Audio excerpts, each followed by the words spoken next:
bukan feeling. Itu feeling mungkin ke mama, bapak-bapak nonton di rumah, kita-kita orang awam. Tapi kalau orang sudah S1, S2, S3 atau profesor dalam bidang hukum, kita udah nggak pakai feelings. Kita harus pakai bukti.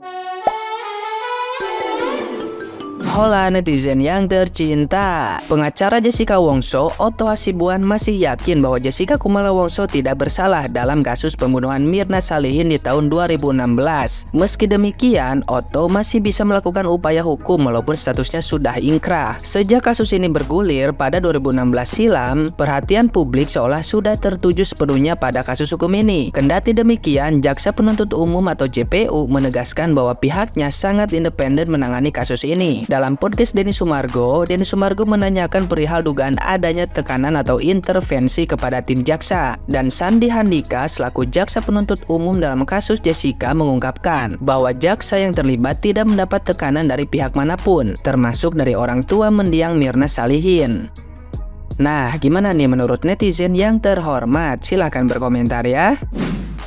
Aduh, kalian ini netizen emang bener-bener detektif Conan relawan. Gak dibayar tapi risetnya itu loh. Risetnya itu tuh kayak dalam banget, sampai ke ujung-ujung dunia kayaknya di riset gitu. Belum lagi selesai nyariin siapa dokter Amelia, tiba-tiba dapat berita, ya kan, gue baca berita kalau seandainya jaksa yang namanya Sandi, ya Pak jaksa itu, yang dia itu sebagai JPU pada saat kasus Jessica Mirna, ya awalnya dia tuh ngelaporin kekayaan dia itu pada tahun 2014 itu hanya 538 juta berapa gitu, cuma 538 juta. Nah tiba-tiba pada tahun 2019 itu kan udah kelar tuh urusan masalah Jessica Mirna tuh, udah dapat putusan ya kan. Tiba-tiba pada tahun 2019 itu kekayaannya itu dilaporkan meningkat jadi 5,5 M. Anggaplah 2014 itu ngestaknya di 2016, berarti 2016 ke 2019 berarti jangka waktu 3 tahun, kita genapin lah 4 tahun. Seorang jaksa bisa dapat sekitar 5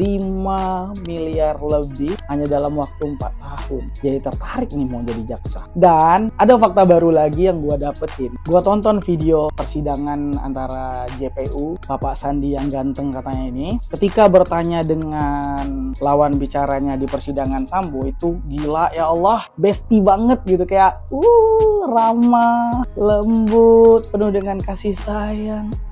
Yang dimana bertolak belakang pada saat dia nanya Mbak Jessica gitu, kayak musuh bebuyutan nih gitu, kayak ini orang musuh gue nih, gak bisa nih ya, habis lu di tangan gue gitu seolah-olah. Tapi berbalik gitu, 360 derajat gitu berubah. Mungkin nggak mungkin juga kan gue bilang makin tebal dompetnya, amplopnya makin ramah. Nggak bisa kayak gitu, lu nggak boleh nuduh-nuduh orang sembarangan. Terus kan dia diundang tuh di beberapa podcast orang-orang gede gitu kan, yang rame banget gitu. Emang perlakuannya itu sas banget ketika ditanya. Ada yang kayak orang bingung, ada yang kayak orang lagi ngarang cerita seperti yang Profesor Edi bilang kayak gini.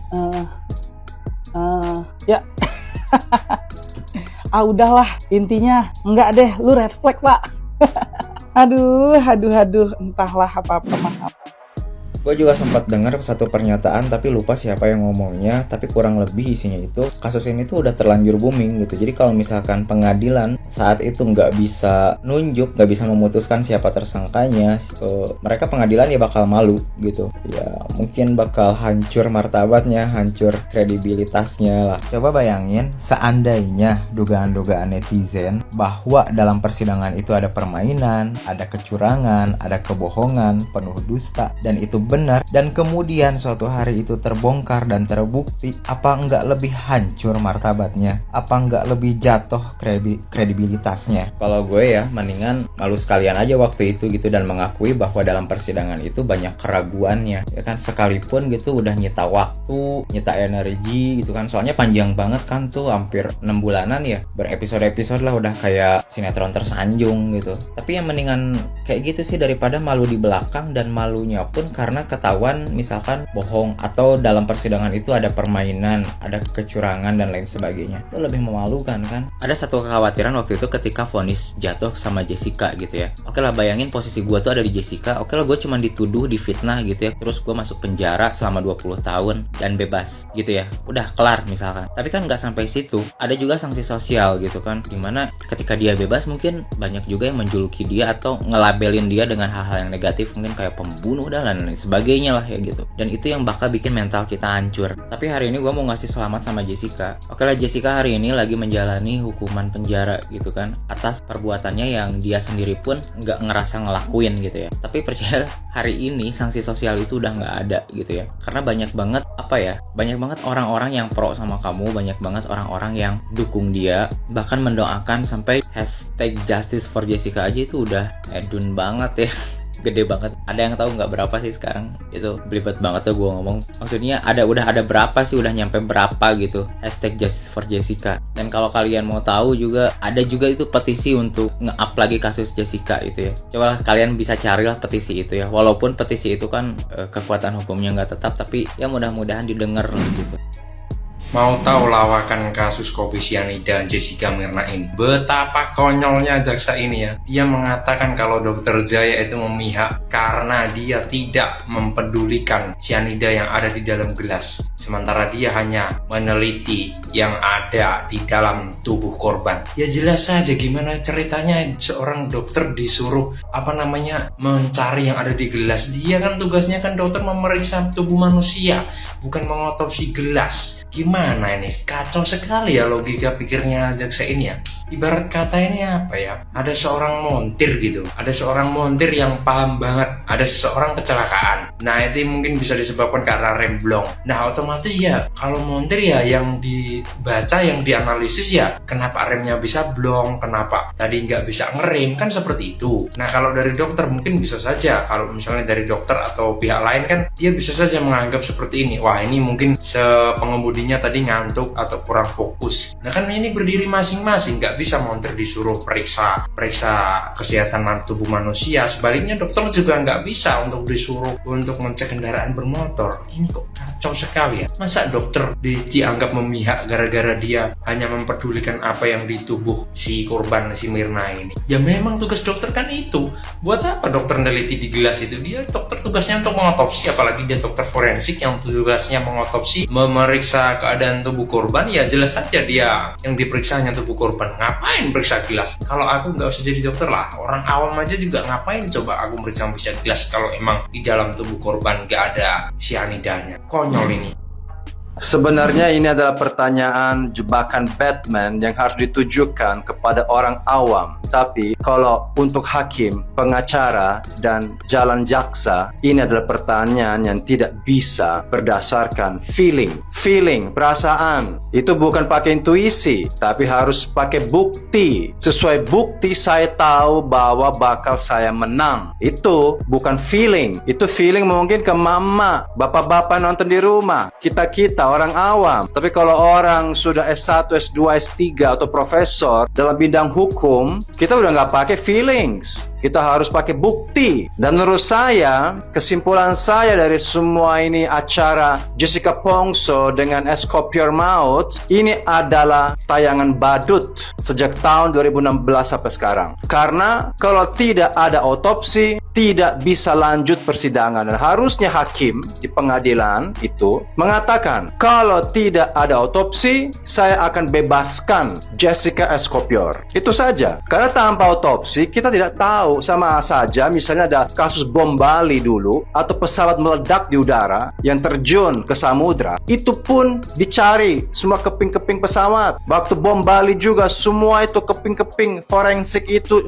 harus dikumpulkan semua data. Jenis bom apa yang meledak di situ? Apakah septic tank yang meledak? Apakah benar-benar bom? Nah jadi ini kan masalah kematian seseorang yang harusnya hakim dari persidangan pertama mengatakan kalau tidak ada otopsi, suka nggak suka, ini Jessica Kopior bakal bebas. Dan pasti keluarga daripada si ontohot di sana yang berpistol dan semua aparat, mau jaksa, mau pengacara, semua kompak bakal mau otopsi. Karena ini adalah undang-undang internasional. Kalau kalau ada orang yang meninggal dengan cara mendadak yang susah diketahui, suka nggak suka harus diotopsi dan tidak harus minta izin kepada keluarga. Karena ini sudah kasus nasional dan sekarang sudah jadi kasus internasional. Jadi ini adalah pengadilan, bukan pengadilannya, tapi ini adalah proses hukum yang menyerupai badut. Karena akhirnya, ya menurut saya kita hanya pakai feelings, perasaan.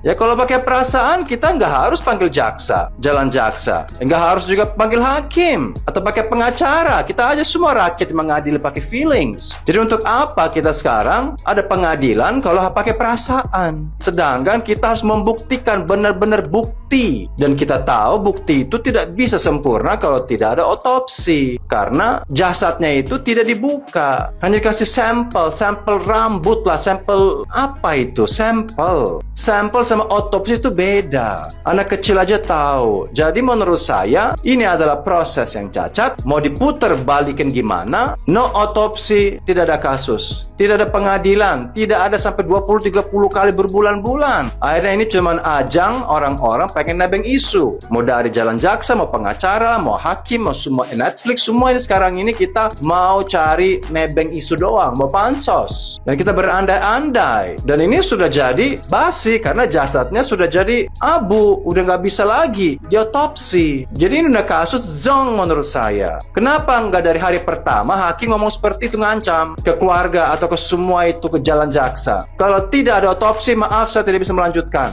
Dan si Jessica Oskopior ini bebaskan, bebas, udah. Nah karena mungkin si keluarganya atau sejalan jaksa ini nggak mau, atau kekuatan-kekuatan eksternal nggak mau si Oskopior ini Jessica dibebaskan, akhirnya dibikinlah otopsi. Tapi mungkin saja otopsi nggak mau dibikin sengaja karena ada sesuatu. Itu saja, kita putar, nggak ada ujungnya nih cerita, hanya berandai-andai. Jadi kalau pakai feelings, menurut saya harus dicabut juga hak untuk menjadi atau pengacara atau hakim atau jalan jaksa. Kalau pakai feeling, perasaan, kalau perasaan itu pakai cinta kepada suami istri, kepada pacar, itu adalah perasaan. Tapi kalau udah persidangan harus ada bukti, dan bukti sah, bukan menduga-duga. Itu pikiran saya. Jadi kasus ini adalah kasus zong. Silakan kalau mau putar-putar gimana, dan sudah mencoreng menurut saya juga ya proses hukum di Konoha. Karena ujung-ujungnya kita nggak tahu kalau semua pakai perasaan. Gue takut juga pakai perasaan, feelings, nothing more than feelings. Mungkin kebanyakan denger lagu itu loh, feelings kali. Makanya ini si pertanyaannya si Den Sumarecon ini jebakan. Saya nggak tahu dia tuh ngomong itu spontan atau pintar, tapi ini adalah pertanyaan sangat menjebak. Perasaannya, feelingnya gimana? Itu tidak ada. Coba tanya kepada hakim, pengacara, atau orang lulus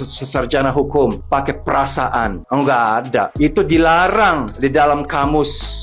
Diduga, tapi habis diduga ada bukti baru yakin pelakunya karena buktinya ini. Aduh, harusnya gue jadi jalan jaksa. Aku aja deh jadi jalan jaksa, tapi jangan di Sabang, jangan di itu yang bule-bule kismin di situ di belakang Sarina. Kayaknya pintaran gue deh.